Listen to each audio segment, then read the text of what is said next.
नमस्कार मंडळी, स्वागत आहे तुमच्या आजच्या नवीन एका व्हिडिओमध्ये. तर आज आपण कर्नाटक राज्यातील म्हणजे महाराष्ट्र आणि कर्नाटक बॉर्डरलाच असलेले गणगापूर या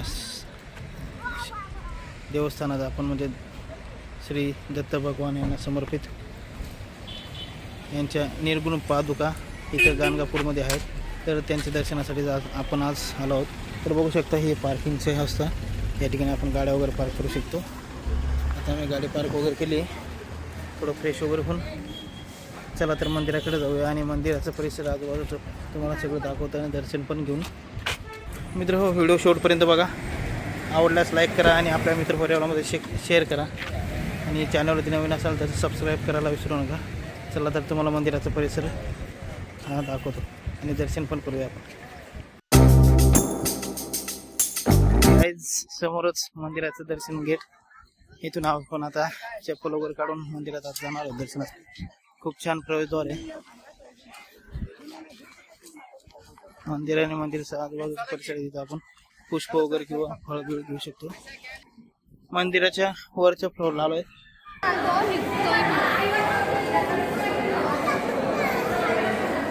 असते तिथे बघ, हे दत्त भगवानचे वाहन आहेत सगळे. निर्गुण पादुकांचे दर्शन वगैरे करून बाहेर आलोय. तर बघू शकता समोरच मंदिराचं गेट आणि मंदिराच्या आसपासचा परिसर आहे. खूप मोठं मंदिर आहे आणि गर्दी फारशी नसल्या कारण दर्शन वगैरे व्यवस्थित झाले. हे बघू शकता आपण TV मध्ये दाखवतो मी तुम्हाला. त्या ठिकाणी निर्गुण पादुका आहेत. मित्र, आपणास घरी बसल्या मी आपल्या चॅनल थ्रू आपण निर्गुण पादुकांचे दर्शन करून घ्या. मित्र, आपणास समोर जो दिसणारा मंदिराचा गाभारा आहे त्याच ठिकाणी आपल्याला मंदिराचे निर्गुण पादुकांचे दर्शन करावयास मिळते. आणि त्याच्यात बाहेर आल्यानंतर आपण इथं समोर बघू शकता, इथंच पिंपळाचं वटवृक्ष आहे. तर त्याचंही आपण दर्शन करून घ्यावं. खूप छान परिसर आहे मंदिराचा आणि मंदिरात आल्यानंतर असं मन शांत आणि प्रफुल्लित होऊन जातात. तर बघू शकता आपण मंदिराचा परिसर. स्वच्छता खूप छान आहे. वेळोवेळी इथले कर्मचारी साफसफाई खूप छान ठेवतात. मंदिराच्या आत आल्यानंतर या साईडला येऊन आपण दर्शन रांगेचा लाभ घेऊ शकतो. हे बघू शकता, वरच्या फ्लोअरवरून खालच्या फ्लोअरवर येत आहे आणि आतमध्ये मंदिरात प्रवेश दिला जातो. मंदिर खूप छान आहे, मोठं मंदिर आहे.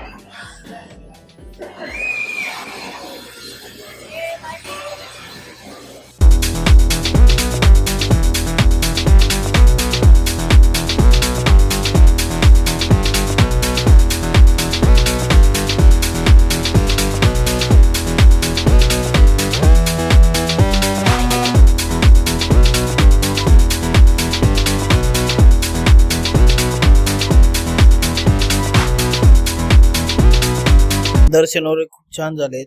तर बघू शकता आपण बाहेर आल्यानंतर तुम्हाला असे एक स्टॉल वगैरे दुकान वगैरे दिसेल की त्या ठिकाणी आपण पुष्पहार किंवा कोणत्याही पद्धतीचं नारळ, प्रसाद किंवा केळी आपण आपल्या आपल्या पद्धतीने तिथं खरेदी करू शकतो.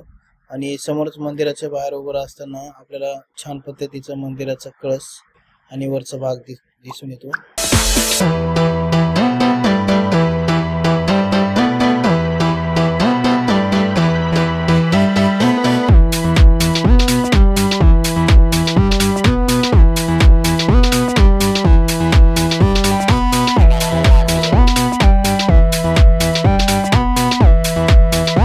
मंदिराच्या बाहेरच असलेले हे खूप मोठे असे पिंपळाचं झाड आहे.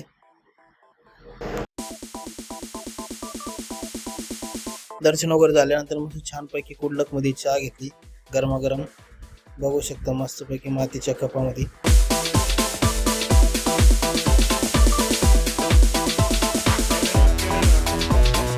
कल्लेश्वर महादेव मंदिर आहे, तिथे मंदिराजवळची आलो आहेत दर्शन करू. हे पाठीमाग गाडी पार्किंग वगैरे केली. आता मंदिरासाठी दर्शनासाठी जाऊयात. मंदिरात आल्यानंतर सर्वप्रथम आपल्याला श्री गणेश यांची मूर्ती दिसते. खूप छान पद्धतीची आहे आणि बाजूलाच असलेले शंकर पार्वती यांची पण मूर्ती आहे. आणि बरेचशे मूर्त्या होत्या बघायसाठी, परंतु मंदिराचं गेट बंद असल्यामुळे ते पहिलं मंदिर आपल्याला बघावयास मिळाले. तर बाजूचं मंदिर पण दाखवतो तुम्हाला. अजून खूप छान परिसर आहे आणि स्वच्छ आणि शांत वातावरण आहे. सर्वप्रथम शनी महाराज यांचं दर्शन करूयात. आज शनिवार असल्या कारणाने मी तेलाची एक बाटली घेतली होती तिथून 40 रुपयाची. छान पद्धतीने आपण आता पहिले शनी महाराजांचं दर्शन घेऊन आणि तेल वाहून देऊ. कल्लेश्वर महादेव मंदिर आहे. मंदिराच्या शिखराचा आणि कळसाचा ध्वज खूप छान दिसतोय. तर सर्वप्रथम आपण याचे दर्शन करून घ्यावे.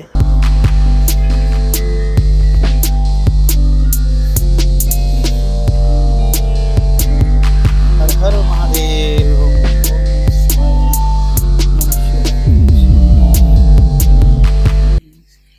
वातावरण खूप छान आहे. बरं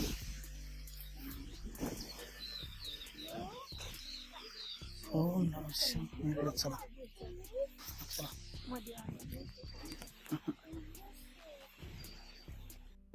मंदिराच्याच बाजूला असले छानपैकी हिरवगार ऊसाचं पीक आणि पावसाचं वातावरण आणि थंडीगार येणारी हवा खूप छान वाटतंय.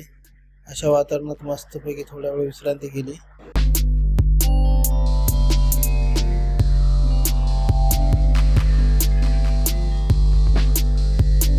आणि हे बाजूलाच असलेले मारुती मंदिर, बजरंगबली यांचे छानसं छोटंसं मंदिर आहे. आणि इथं पार्वती मातेचं मंदिर आहे.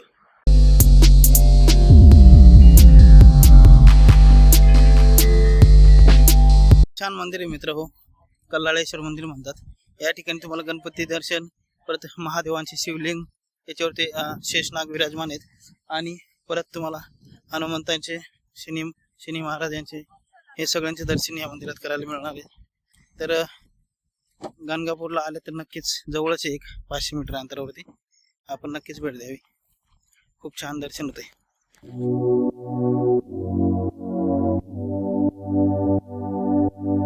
आता संगम पॉइंटला आलो आहे. तर चला संगम पॉइंट बघूया आपण.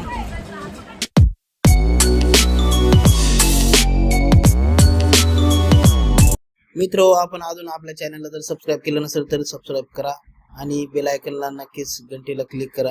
चला तर तुम्हाला सर्वप्रथम मंदिराच्या बाहेर असलेलं वटवृक्ष वगैरे दाखवतो आणि त्यानंतर संगमचा दर्शन करून आणतो. मंदिराच्या बाहेर असलेले हे पिंपळाचं झाड खूप मोठं आहे. भाविक लोक आपल्या पद्धतीने इथे धागा बांधतात आणि आपली मन्नत हे भगवंताकडे मागतात, असे इथल्या लोकांकडून ऐकण्यात आले. आणि ते असूही शकतं. बरेचसे लोकांनी आपल्या आपल्या श्रद्धेनुसार इथे धागा बांधला आहे. तर आपल्याला जर बांधू वाटलं तर आपण हे बांधू शकतात. इथे धागा वाटप करण्यासाठी आणि विकण्यासाठी लोक पण असतात, त्यांच्याकडे आपण घेऊन तिथे बांधू शकतो.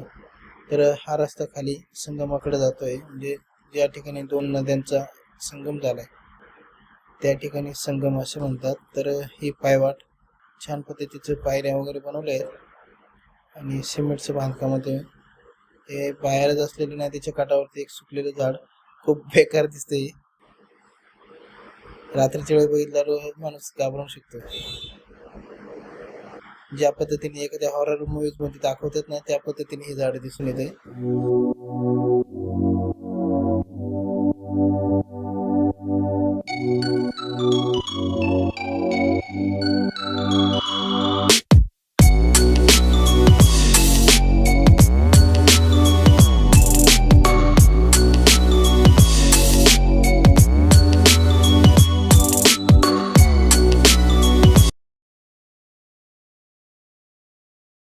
या 2 नद्यांचा संगम असल्या कारणानेच इथं संगम व्ह्यू किंवा संगम पॉइंट, संगम दर्शन असेही म्हटले जाते. आता सध्या पाणी कमी असल्या कारणाने इथे कोणत्याही पद्धतीचा व्ह्यू दिसत नाही नद्यांचा, संपूर्ण वाळू दिसते. तर संगमचं दर्शन झाल्यानंतर चला तर मग आता मंदिराच्या आतमध्ये जाऊन आपण दर्शन करूयात. हा मंदिराच्या बाहेरच असलेला परिसर.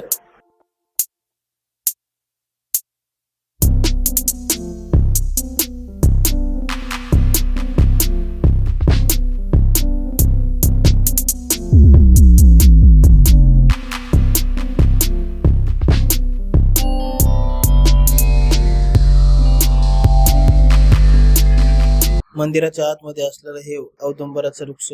तर या ठिकाणी पण आपण आपला धागा वगैरे बांधू शकतो आणि या मंदिरात दर्शन घेऊन प्रदक्षिणा मारायची ही इथली परंपरा आहे. तर आम्ही हे दर्शन घेतले आणि अशा पद्धतीने आपण प्रदक्षिणा मारली. जर आपल्याला कोणत्याही पद्धतीचं प्रवचन किंवा पारायण करायचे असू शकते तर ते या ठिकाणी केल्यास चांगलं फळ मिळतं असं सांगितलं जाते. तर बरेचसे भाविक लोक इथं राहण्यासाठी बसलेले होते. बघू शकता आपण पूजेसाठी घरात वापरल्या जाणाऱ्या संपूर्ण देवाऱ्यातील वस्तू इथे मिळतात, आपण घेऊ शकता. हा पार्किंगचा एरिया होता, इथं गाड्या पार्किंग वगैरे करून आपण संगमाकडे जाऊ शकतो.